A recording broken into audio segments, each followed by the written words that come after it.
আমার জামাই আমার থইয়া শ্বশুর বাড়ির মানুষ মানে হ্যার শালাশালিরা লইয়া কিবা ঘুরতে যায়।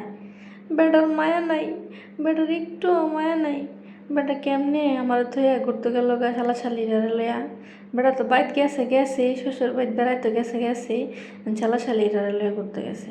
প্রথমে আমরা বাড়িতে গেছে বেড়াইতো, তারপরে সব ডি শালাশালিরে লইছে, বাঁচতেও আসিল না।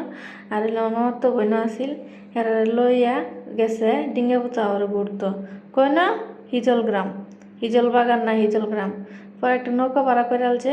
যখন এন পানি না থাকে তখন এনে তাহে ক্ষেত আর খামার, শুধু ক্ষেত তাহে আর হাঁস মুরগি তাহে গরু ছাগল তাহে ধান লয়।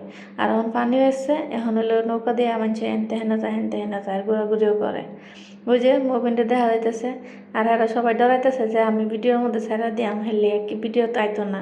আর সবাই কইতেছে একটু পানি দাঁতা এলাই, মানে এটিও তো যাইতে ওইটার ভিতরে আমায় থন জানা এটি সবটি বাইরে চায়। সবটি খালি চায় যে এনতে বাইরে নৌকার আগার মধ্যে গিয়ে ছবি তুলবো, নৌকার ইয়ার উপরে গিয়ে বইব। এই যে রি কি সুন্দর একটা জায়গা, তো আমার থুয়ে আমার জামাই ঘুরতে গেছে, একটু আমায় নাই। বেটার অত শয়তান কিবা ফাললো আমার থুয়ে ঘুরতে যাইতো। কেমনে শালাশালিরা লয়ে একলা একলা ঘুরতে গেল। কি সুন্দর জায়গাটা, আপনারা আমরা বাড়ি যাইবেন গিয়ে বেড়াইবেন, বেড়াইয়া এই জায়গাটা তো ঘুরতে যাইবেন। তারপরে আর কি সন্ধ্যা আসছে, ঘোরাঘুরি কইরা হেরা আয়া পড়তেছে। এই তো বাইক গেছে গা সবাই। বাইক গেছে না কিন্তু এমনি পরে ভিডিওতে।